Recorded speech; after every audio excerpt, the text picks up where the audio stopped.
Thank you. I just want to make sure that I pronounce your names correctly. I know Tryggve Rönnqvist, my buddy. Ellen Hahn, yours is easy. Konstantin Kovler. And Ameesha Mehta-Sampath. You gotta unmute. Hold on. Okay. There you go. Okay, I said you pronounced it perfectly. Okay. Oh, pretty background. Whoa, I want to be there. Yes, that's why I put it on there.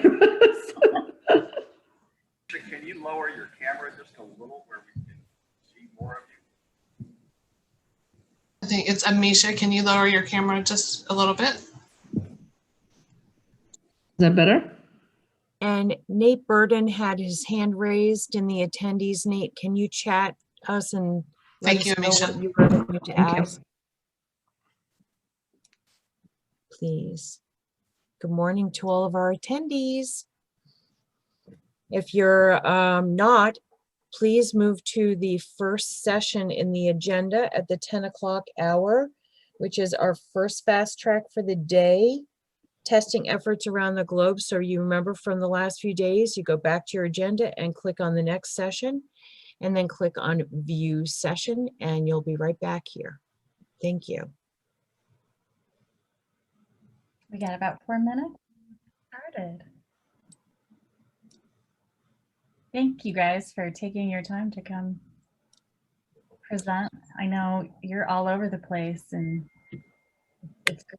We appreciate your effort. And then once Crystal introduces all of you for the start of the panel, again, in our review, the speaker is not speaking at that moment. Turn your mic and your cameras off. The first up, as you know, is Konstantin, and then we progressively go through the list and then bring everyone back, cameras and mics on for any questions and answers. Okay. So what we'll do is I'll introduce the session, but then I'll introduce you in between each person, make it go faster. So yeah, that's a good idea. And we will share our own slides on our own screen, correct? Yes. Thank you. Just FYI, I'm going to be sharing the slides, and then when Carmen is speaking, I will move the slides forward for her. Yes. Carmen is not here yet, though. Yeah, I texted her. She is on her way. Okay.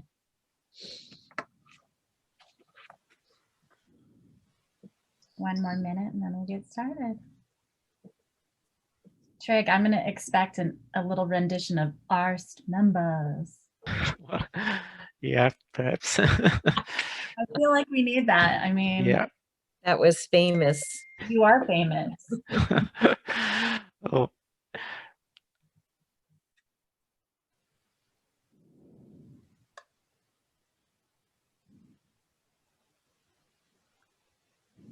Okay, let's get started. I think we've got quite a few folks here. So good morning again. Welcome to our first session, the Fast Tracks. So for 34 years, the AARST International Radon Symposium has annually featured peer-reviewed research projects, studies, and citizen science outreach projects from around the globe. This session is no exception. From Israel to Kentucky, these radon programs are succeeding to #StopRadon.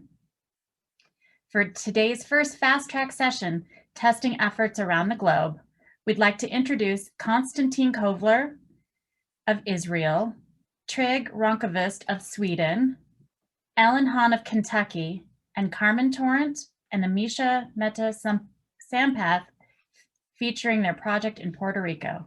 Welcome to all of our speakers.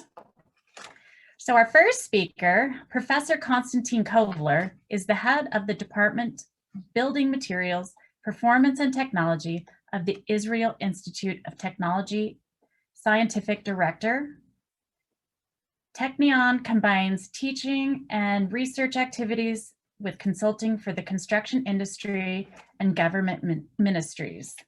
Professor Kovler will be presenting RN measurements by school children in Israel. Thank you, Professor Kovler. Thank you very much for your introduction. Do you see me? Do you hear me well? Yes, we hear you. Thank you. And we see you. Okay, it's my pleasure and honor to welcome you from Israel, from Haifa, which is a city located on the biblical Mount of Carmel, with a nice view on the sea and the mount and the forest. Everything is okay except one thing, coronavirus, but we shall overcome. Let me share the screen and I will start my presentation. Slideshow. This is the first slide. Looks great. Great. Okay, good. So the topic is radon measurements by school children in Israel, and this is a presentation from the team I'm leading. We have international team. One of our co-authors are from Ukraine, and the rest are from Israel. So behind this work, there is some philosophy and the background I would like to share with you. So first of all, let me compare the situation in Israel. And Israel is a part of Europe. We are associated member of many European programs, research programs. And we are trying to adapt our standards, learning and adapting from European standards. So we are much closer, not only by geography, but by technology to Europe. And let me share by this data. US versus Europe. Let me show you the diagram, which clearly shows the situation in USA in radon measurements per 1,000 people here on the left slide. On the left part of the slide, and mitigated buildings on the right part of the slide. Please look at the number of measurements. In Europe, we have only a little bit more than 1 million tests done. The big distance we have with the United States, when you made more than 23 million measurements, and we have different share between the types of the measurements. Most of the measurements in the US are short-term measurements. We can call it screening measurements. And in Europe, most of the measurements are long-term. Mitigated buildings, we have also great difference. We are referring some publications. It's not our data. And the question is, why such a huge discrepancy in radon tests? So first of all, we think that the main source is the type of the measurements. Most of the measurements in the US are short-term measurements, and most of the measurements, or almost all the measurements in Europe are long-term. So we are speaking about different kinds of approach. Bottom-up in the US, because we are speaking about the initiative of the building occupants, owners, and in Europe, top-down approach. So the initiative is from the top, on the government authorities, environmental authorities, and that's all. And we would like to do something to change the situation, because I think in Europe, in Israel, we need to learn from you, from Americans. Measurement uncertainty. This is something we have to take into account. First of all, I would like to introduce the simple formula of the total uncertainty of the measurement, which is the sum of the instrumental uncertainty and temporal uncertainty. Of course, we have spatial uncertainty, but we would not like to address this component of uncertainty in our report. And the main uncertainty in decision-making is the temporal variation of indoor radon, which is usually much higher than instrumental uncertainty. And we understand it very, very well. So the questions are how to determine the temporal uncertainty of indoor radon. What is the uncertainty of short-term tests over 2, 4, 6 days? What is the uncertainty of the long-term tests over 1, 2, 4, 6, 8 months? So we don't have any, let's say, certain criteria how to calculate this uncertainty. This is a pity. So we need to think about it. And this is certainly a room for making research. This is just a comparison of two different approaches accepted in the US and in Europe. In US, as I told you before, most of the measurements are screening measurements, and you have two action levels. And you know well, 2 pq per liter and 4 pq per liter. And in Europe, we have only one reference level. This is the main difference. Overall challenge is following. First of all, we understand well the indoor radon distribution is log normal. Buildings with elevated radon are not only found in radon-prone areas, we understand it well. And the question is for all of us, radon experts, how can we locate them within a short time and start mitigation as soon as possible? So our proposal is very simple. We would like to develop better radon regulation by considering the uncertainty of temporal variations of indoor radon as a function of test duration. We would like to utilize school children for conducting tests in their homes. So we are applying so-called citizen approach, citizen science. We would like to promote user-friendly and cost-effective short-term test methods. Develop and promote measurement service based on a mobile platform. I would like to show you how it works, such as the radon test online system we developed here in the Technion. And of course, we have some social targets. For example, improving population awareness, because if we involve school children, of course, their parents are aware about the risks of radon, and the teachers are aware. So all population becomes much more aware about the risks.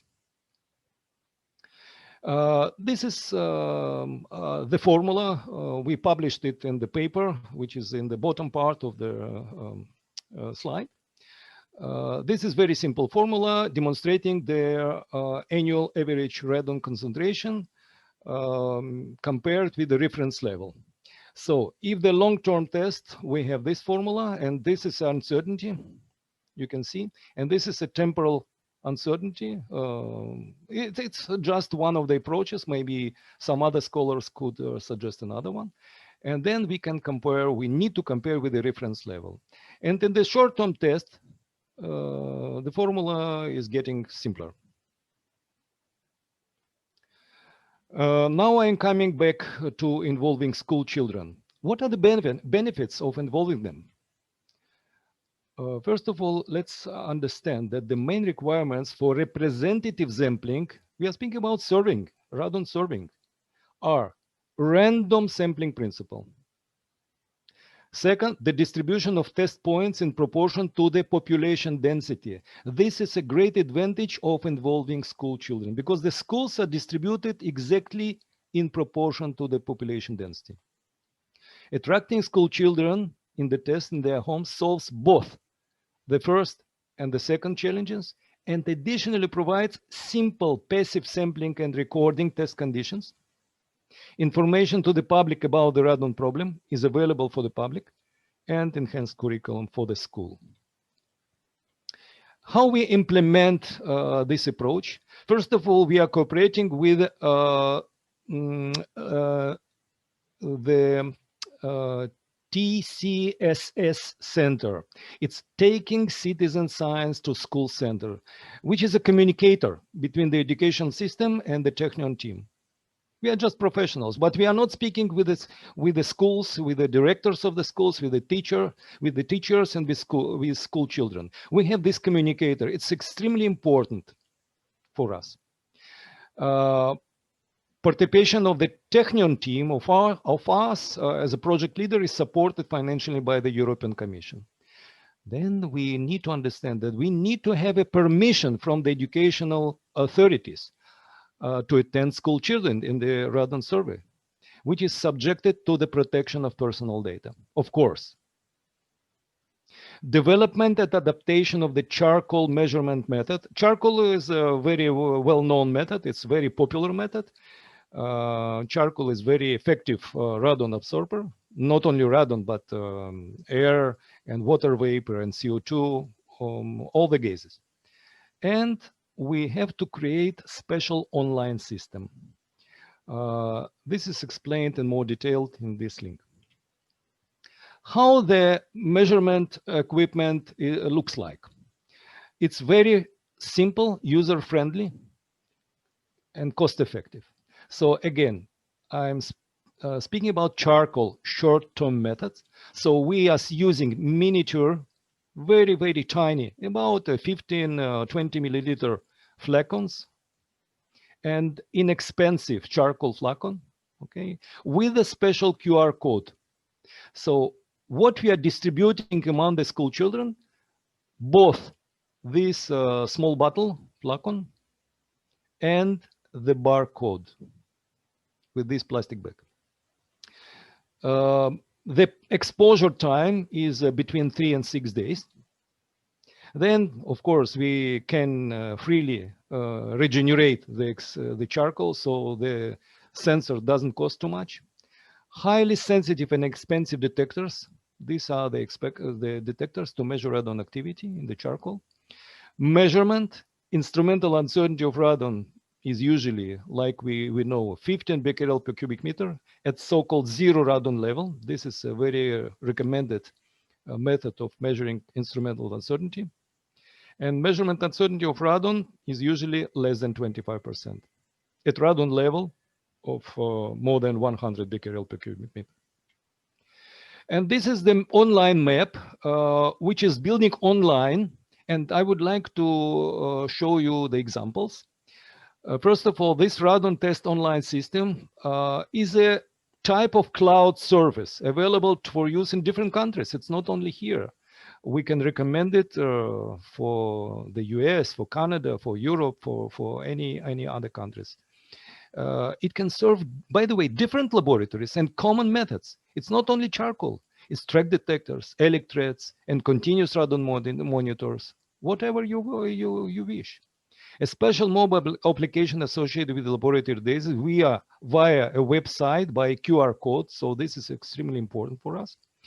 Mobile application determines geolocation, starts and stops the radon test, includes instructions and questionnaire in different languages. And if you need to make the menu in different language, in the additional language, it's not a problem. It can be done.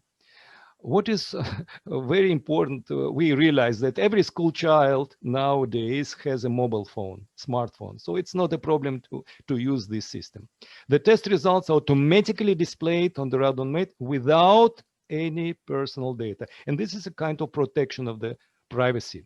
So if any of our listeners would like to make the test, please scan this code and you will see how it works.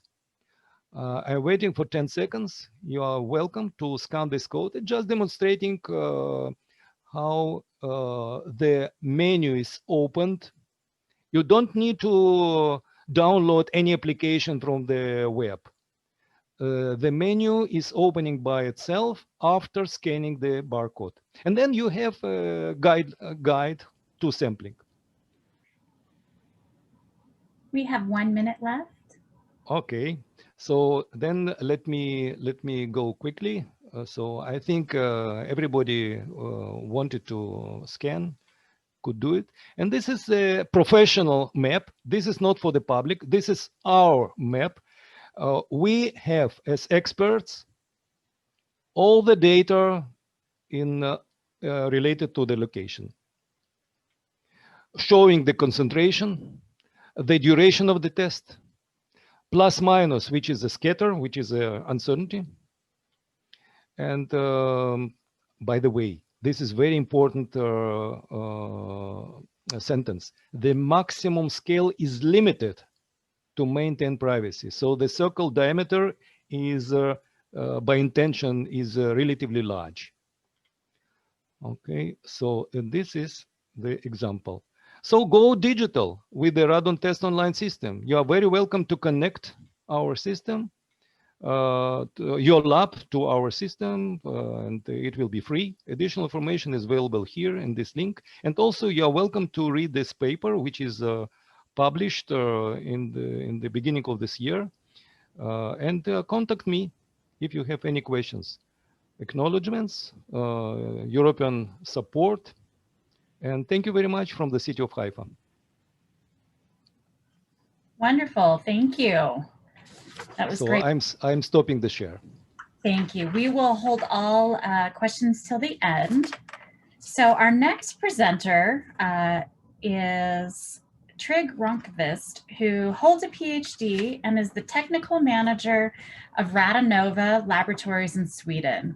He has more than 20 years experience of radon measurements in a radon laboratory, which has analyzed more than 3 million passive radon detectors. We're happy to have him presenting on RN measurement in Swedish workplaces.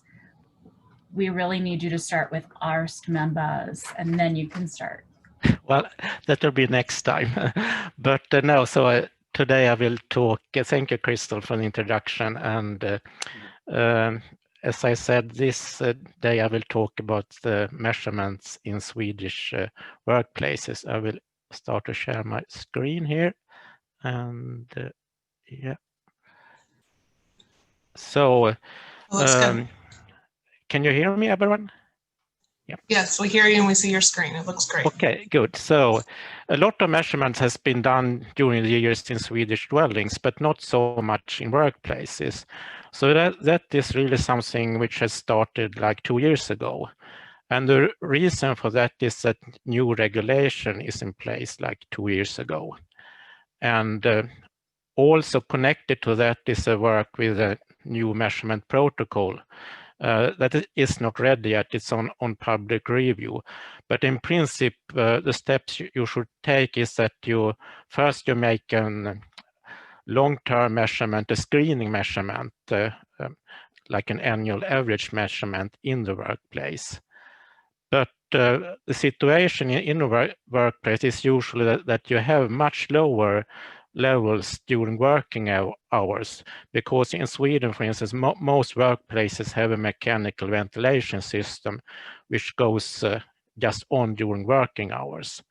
So if you find high levels, what you probably do then is a follow-up measurement. And the proposal in this new measurement protocol is to make a follow-up measurement with an electronic instrument for 7 days to get the factor between working hours concentration and the total concentration during that period. And this factor you should multiply the first screening measurement value with to get an estimate during working hours. This is very similar to what they do in Canada, for instance.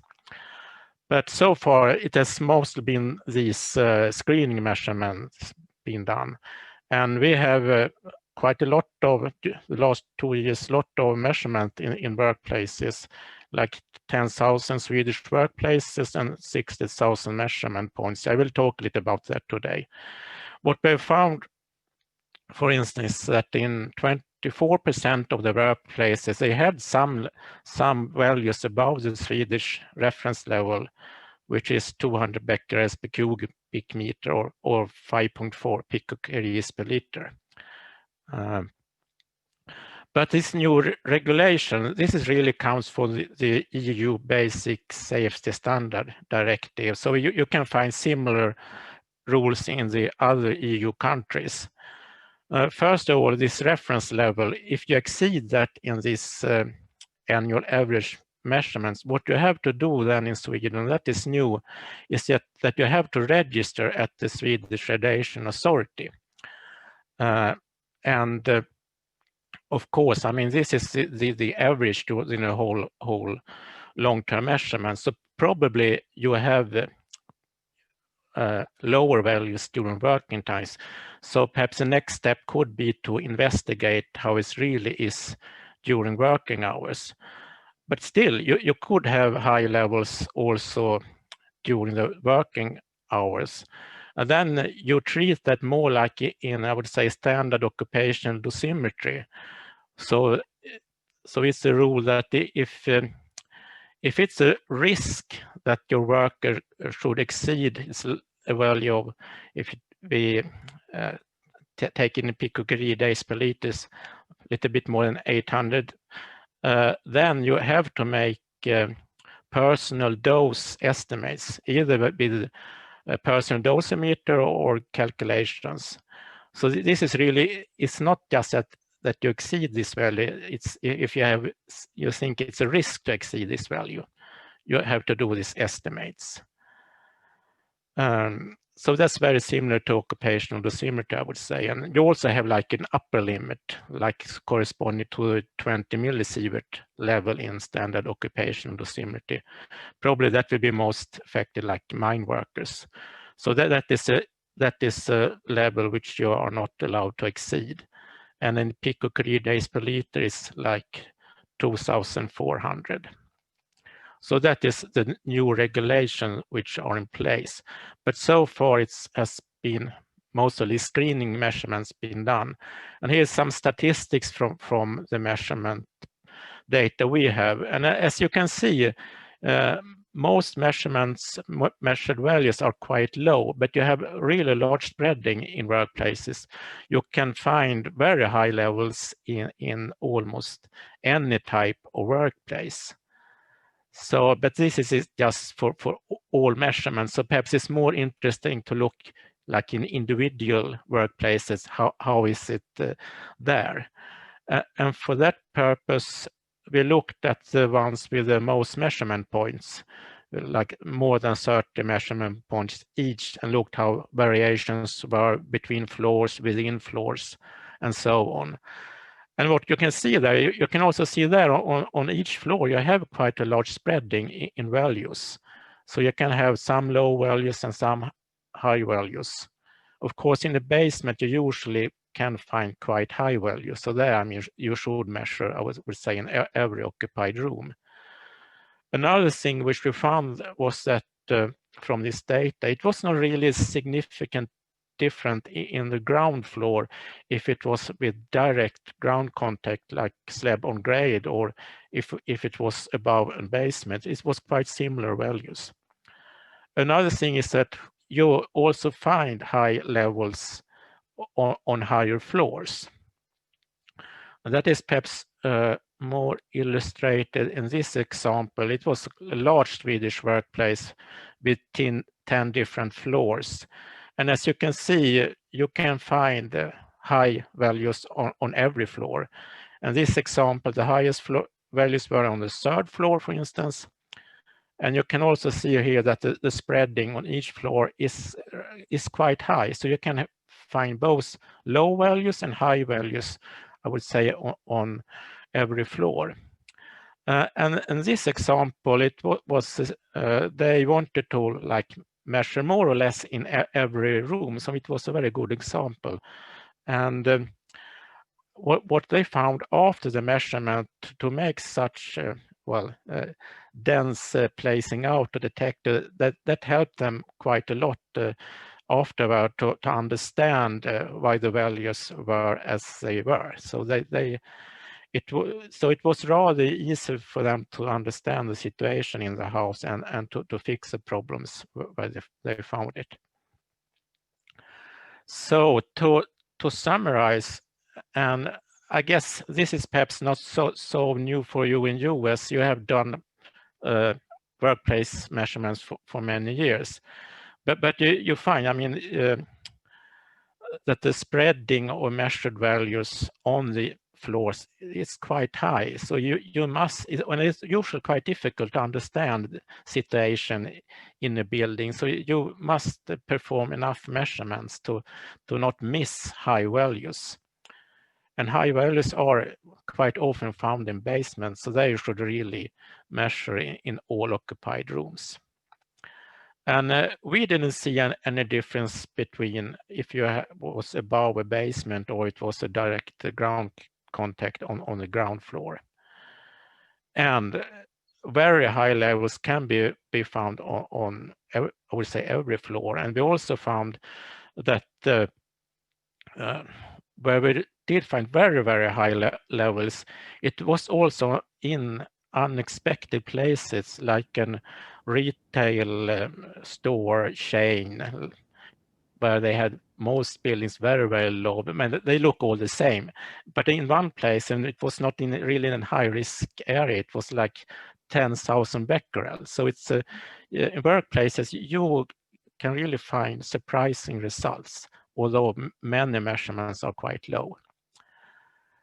Okay, that was what I planned to show today about the Swedish workplaces. This work will continue, and I guess in the future we will see more also from these follow-up measurements. Okay, thank you for listening. Greg, that was fantastic. So our next speaker is Ellen Hahn, who has presented with us numerous times. She's a professor at the University of Kentucky College of Nursing, Marcia A. Dake Professor of Nursing Director, Breathe Director, and the UK Cares and Leader and Community Engagement Corps FNINR Ambassador. Professor Hahn is presenting on the study of residents acting to detect and alleviate radon. Thank you, Professor Hahn. Thanks, Crystal. So great to be with you, everyone. I'm really excited to share a new project that we're working on. And yeah, it's also lovely to, I mean, this is one of the good things about the coronavirus is that we can all get together all over the world. So Konstantin and Tryggve, that was awesome. So I have big shoes to fill. So yeah, I just want to say that this is a collaborative with the Kentucky Geological Survey and my colleagues at the College of Public Health. This is a project that is supported by the NIH for this grant number. Also, the UK Cares, the Center for Appalachian Research and Environmental Sciences, our Kentucky Radon program. Big shout out to them, and a big shout out to all of you, actually. So this project is called Radon on the Radar, and radar stands for Residents Acting to Detect and Alleviate Radon. And this was named actually by our community partners, an economic development partner.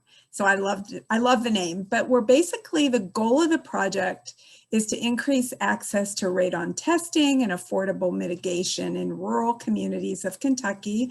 We are using some novel methods using GeoHealth methodology and citizen science. So I was excited to hear about Konstantin's work. So we have two initial goals, and we were just funded like in February, right before the coronavirus. So it's amazing that I have some things to share with you, given some of the challenges working in remotely. So first of all, we're using the Airthings Corentium home radon detectors that are manufactured in Norway. Not used in this country as much, I don't think, but we're trying to assess how easy they are to use in the home, and whether people living in rural Kentucky can actually use them, upload the data. And so it's really the first part of the study is really just some feasibility work. We're also going to be doing some pretty intense geologic assessment at the property level, at the home property level, where we will compare these indoor radon values from the Airthings plus an alpha energy charcoal test kit inside, while the geologists will be outside collecting soil gas and water. And we will do that at 2 time periods, in the rainy season, the cold rainy season, as well as the drier season. So our overall hypothesis is really that we will reduce risk potential for radon by these 4 things, that we will increase knowledge about the geologic and atmospheric conditions that impact radon. We know some, but we really don't know as much as we should. Also, by partnering with citizen science, training people in these rural counties to be citizen scientists and use the Airthings detectors in their homes, and then translate that data to them, their families and their neighbors and their communities. We will be working to increase access to Airthings detectors at the population level, And then there's a section of this grant that we will be working with partners to come up with novel, low-cost ways of mitigating. So a little bit of background. Some of you that have heard me before know that Kentucky is unique in that we have mapped our over 70,000 now radon values over 30 years in our state, indoor radon values, low short-term radon values. And we have mapped those along with the underlying bedrock geology. And we've come up with these pretty novel maps. And we have found that they're pretty effective actually in not only the maps, but disseminating the maps. But you can see that they're a little different than the EPA map in that we have 5 levels of radon risk potential from under 2.7, which as you know is the WHO action level, all the way up to over 16. And you can see how much variation there is. Kentucky has high radon potential. We have high smoking rates. We're kind of in a perfect storm for lung cancer. And that's what motivates us every day to save lives. And so last time, I think last year, or maybe the year before, I did present at AARST, and we have now published our exciting cost effectiveness paper with colleagues at the US Geological Survey. And you can see here, the citation just came out this year, but we have been able to show that we've saved lives, we've increased testing, we've increased mitigation with disseminating these county level maps, and we've saved money. So back to radar, we chose the counties for this study based on the underlying geology in our maps. And so that's very exciting. That's one thing that we wanted to do all along. So we have 2 counties in Western Kentucky, Christian and Logan, and you can see they're very high radon risk potential with low testing. If you notice those 2 on the left, less than 1% of homes in Christian County over 30 years have tested for radon. And while, yeah, we may be doing better than Europe and Israel, we still have work to do in rural Kentucky anyway, and I think rural America. And then in Logan County, only 3% of the homes. And then we matched socio-demographically and population size. We chose 2 counties and matched them based on socio-demographics and population size, Rowan and Pulaski counties. So our approach, as I mentioned, is a citizen science one. We have multiple community partners. We have recruited citizen scientists working with site-based. We have a site PI and a site coordinator located in each of those 4 counties. They recruit the citizen science teams in each one of those counties. We have a very robust advisory board made up of local people, but also experts all over the country on environmental health literacy and radon geologic assessment. So we're excited about that. The eventual plan is to create these library lending programs where we can put the air things in libraries. We're not there yet, but that's where we're headed. And then we're also headed, we will be creating these local radon coalitions in each of these rural counties. So as I mentioned, we were funded in February, then COVID happened. So we've had our work cut out for us, but essentially our methods are this. We recruit 15 residents in each county. We hope to get 5 residents per 15, about a third, who have at least 1 smoker in the home. We use the Air Things radon detector. We send it to them in the mail. We consent them. We survey them at baseline. We train these 15 people per county in citizen science methods, and they become citizen scientists. Next thing we do, and we've done all of this, not in everyone, but on 45 people, we've actually done this whole process so far since, September. Anyway, they test their homes with Air Things. They record it for 2 weeks. They do a post-testing survey, and then we do a group interview, all remotely, to talk about what it was like for them to use their Air Things detectors.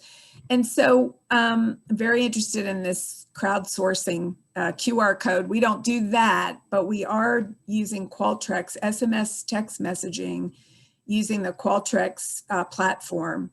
So you probably know the Corinthium home monitors, you may know, there's no ability to upload the data. They're low cost, relatively low cost. So we had to figure out a way for people to upload their data. So what they do is they use this text message. They can either do a text message. If they don't want to do that, they can do an email survey, an online survey using Qualtrics. And you can see that they simply put the date, the time of the reading every day for 2 weeks. And then we ask them questions about the conditions of their home as well as the atmospheric conditions outside during testing. So report back, we do a personal email. Once they test for 2 weeks, we send them a personal email with their results and next steps. You can see an example of the report back on the left.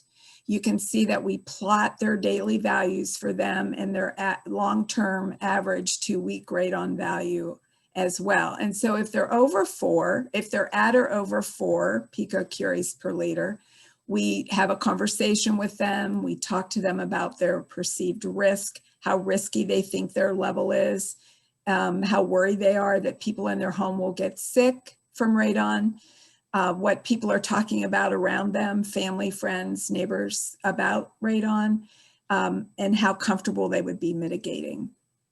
And of course, we talk about financial options as well. So here are just some preliminary results that we have so far.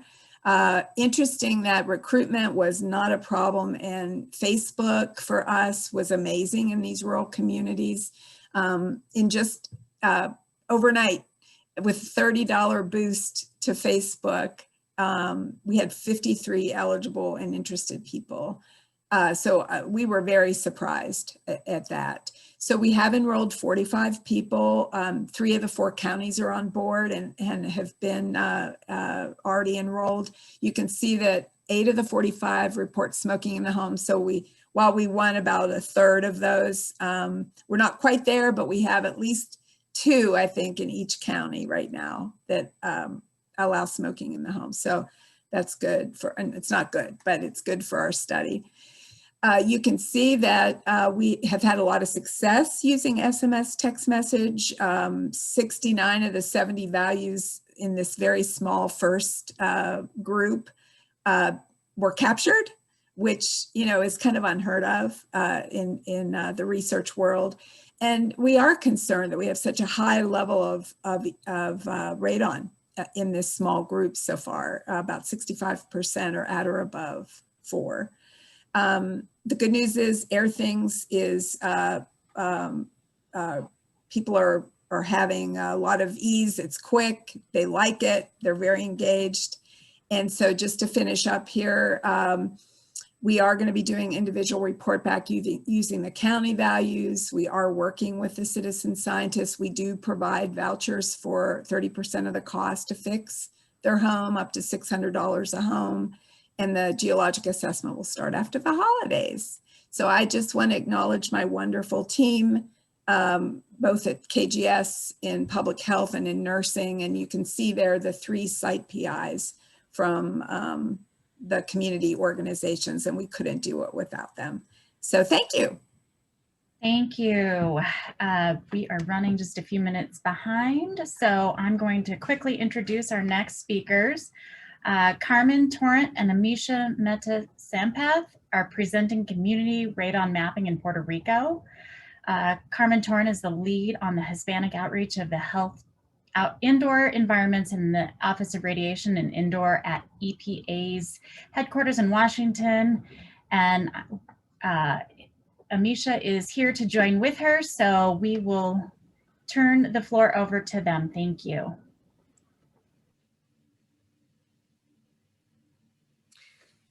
Thank you so much. This is Carmen Torrent, and I'm going to let Ameesha start our presentation. Great, great. Thank you, everyone. It's a pleasure for us to talk to you about our community radon mapping in Puerto Rico, which is a prevention-focused research project.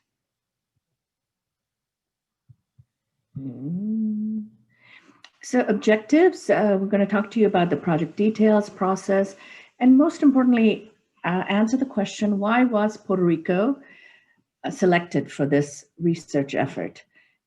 discuss some of our accomplishments, next steps. Carmen is going to focus on the Hispanic community outreach. What are the key elements of that? As well as talk to you about what are the terms Hispanic, Latino, Latinx population mean.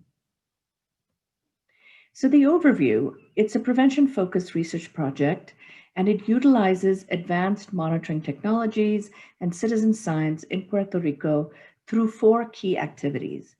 There's a focus on education, building the awareness in the population of Puerto Rico, focus on testing, screening, utilizing this advanced monitoring technology, the AirThings Corentium home monitor, and then focus on capacity building and low-cost remedial actions. Our key partner is with the University of Puerto Rico at Mayagüez, which is located on the western part of the island. With our partnership with UPRM, they have been a key partners with our disaster recovery effort, which is titled Healthy Buildings Long-Term Disaster Recovery Collaborative. And they also, want to assist in increasing radon education and knowledge in Puerto Rico. How are we planning to do that? So they've identified students from their civil engineering and environmental engineering division who are going to be actually learning more about radon, learning about the health effects of it, and how to do community engagement, and then going out to the 7 municipalities and conducting outreach and education, as well as enlisting families across these 7 municipalities to participate in the project. Our goal is to screen for potential high levels of radon with user-friendly radon measurement devices. So we know Puerto Rico is an island, so there are humidity and weather conditions that are different from the mainland. The building construction style is also very different. And also no radon lab exists in Puerto Rico. So utilizing carbon canisters does not work here. So we picked AirThings Corentium home monitors, which is a battery operated, user-friendly real-time measurement device. And the goal is to provide a Puerto Rico radon map, which does not exist for Puerto Rico right now, showing the radon hotspots across the island. And most importantly, we want to build radon risk reduction capacity in Puerto Rico. So as I'd mentioned, the extent of radon is not well defined here. There were 2 previous studies that were done in 1995 from the US Geological Survey and the Puerto Rico Department of Health, which measured radon levels, indoor radon levels across the island. And what both these studies showed is that there were 7 municipalities had hotspots of high radon levels. What does that mean? So if they conducted 10 or 15 homes, monitoring of 15 homes, maybe 2 or 3 had hotspots, meaning over 4 picocuries per liter of radon. We also understand from both of these studies the geologic potential exists in these 7 municipalities. So in September of 2017, Puerto Rico experienced 2 back-to-back devastating Category 5 hurricanes, Hurricane Irma and Maria, that caused severe destruction across the island. And as such, numerous homes have to be renovated and rebuilt. So at that time, being part of the disaster recovery effort, EPA decided to be really prevention oriented. We said, hey, we know that we don't understand the extent of radon in Puerto Rico. Let us monitor and map the radon levels in these municipalities that were on Hurricane Maria's path. And we know that they also have geologic potential and have previous identified high levels. Let's do this before the massive rebuilding of these homes is undertaken. Again, the goal is being prevention oriented. This is our map. You see the map of Puerto Rico. You see the stars, the blue stars, which are the 7 municipalities. And the black line is the trajectory of Hurricane Maria. And on the left, you see Mayagüez, where the University of Puerto Rico campus is located. Our partners, so again, this is all organized under our Healthy Buildings Long-Term Disaster Recovery Collaborative. We're working, EPA Region 2 with our Office of Research and Development, our Indoor Environments Division, our Caribbean office, working closely also with the Puerto Rico Department of Health. Our key partner is the University of Mayagüez, their Engineering and Environmental Sciences Department, and the 7 municipalities that have been identified are listed here. Carmen is going to talk to you about how she was able to connect with the mayors and the community leaders. Our goal is to get these undergraduate students, get them to work directly in the community. That's the citizen aspect of it. And work with the municipalities to come up with a list of homes, families who come forward to have their homes assessed. And then looking at it long-term, building codes, making sure that all the various partners, the permitting office, et cetera, Department of Housing, are all on board on the results of the study and the next steps. The project process, administrative, procuring the home monitors and other supplies, negotiations with the UPR. And because of our disaster recovery effort, we already had long-term partners developed in Puerto Rico, and then Carmen was able to bring a few on as well. We conducted a virtual seminar for the students. 65 students participated, and that was our key effort in getting them to show up and sign up to participate on this project. We developed key materials that Carmen's going to talk to you about, and we had a very fruitful trip to Puerto Rico in December 2019, which was successful really because of Carmen's efforts. Thank you. Let me turn it over to Carmen. Thank you, Ameesha. Good morning, everybody. With 2 minutes left, I will try to do my 5-minute presentation. I might not be able to cover everything. So we start our outreach in Puerto Rico, making phone calls, mainly first to the University of Puerto Rico, try to engage the students and try to get to know them, get to know us, and really build the trust with them. We also start communicating with the Caribbean office in Puerto Rico and doing coordination for our first site visit that was in December. December is a very challenging time in Puerto Rico because the holidays and the Christmas time start in Thanksgiving week. So most of the people didn't want to see anybody. It's a very slow down time. We have numerous partners. Ameesha have a lot of partners in Puerto Rico as well as me. I know a lot of people. I am from Puerto Rico. And we were able to connect with some legislators and some key people. We were able to visit the 7 municipalities. We also developed some materials in English and Spanish, and the Spanish materials we tailored to this particular project and also to the Puerto Rican community.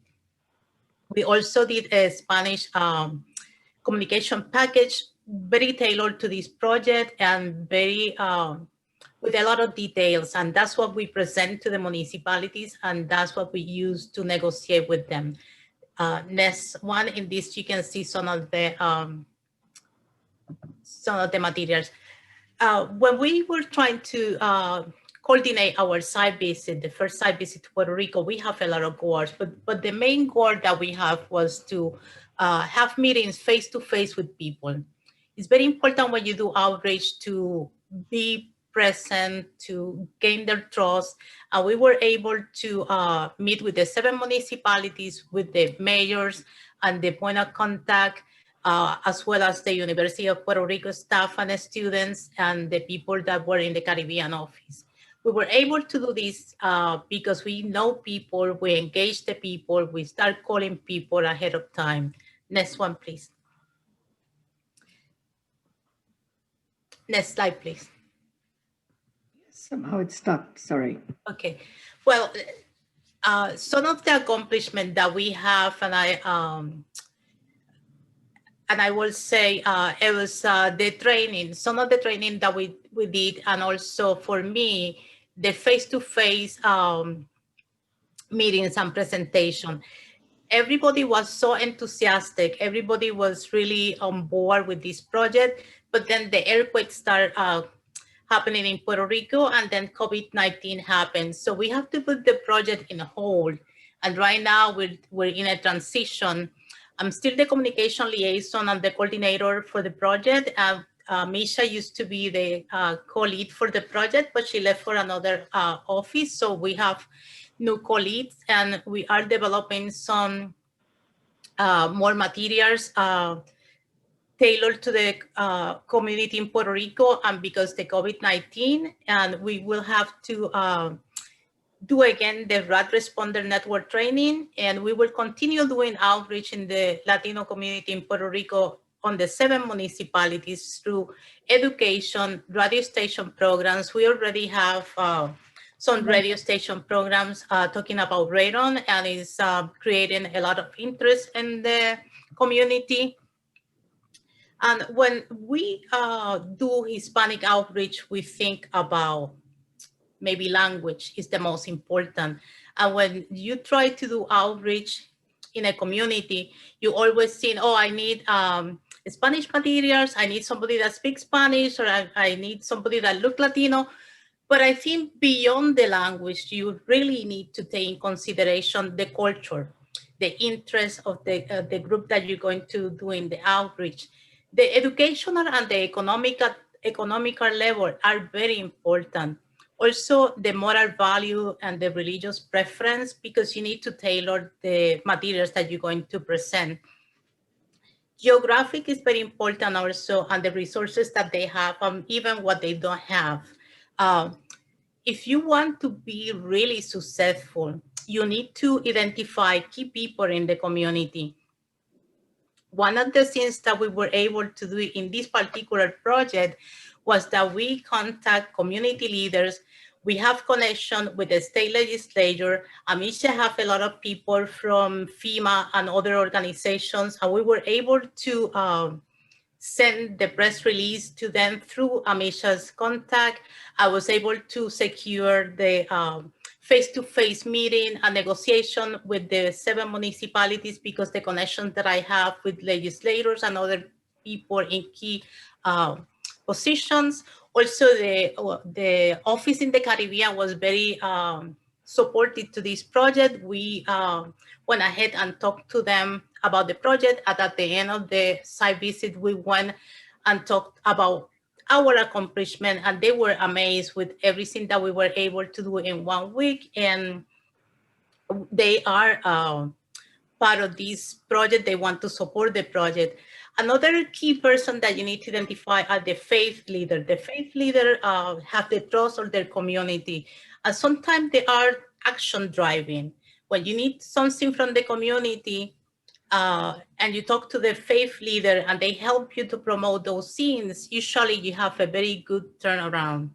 Also, here in the States, you can use the community health workers. They are very important. They know their community. They have the trust of their community. They know how to talk to their people. So it's very important that you identify these people. Also, you need to know your audience. You need to listen. You need to customize your materials and how you talk to people. And you have to learn from them. That's one. And I've been doing outreach for a long time. And one question that a lot of people approach me is with, well, actually, next slide, please. We need to wrap up. We're running over time. Okay. Well, one of the It's things not moving, sorry. one of the questions is not in the it's not here, but one of the questions that people ask me is, what is the difference between Hispanic, Latino, and Latinx? I will say, when we talk about Hispanic, you have to think about language, people that speak Spanish. In the United States, there's like 21 countries represented in these in the States, and each one of them have their own culture and their own regional terms. So it's very important not to use regional terms when you bring materials. Latinos mainly is anyone coming from the Caribbean or the Latin American, regardless of the language. Like Brazil is Latino, but it's not Hispanic. And the last term is Latinx. It's been lately, I see that I have to go,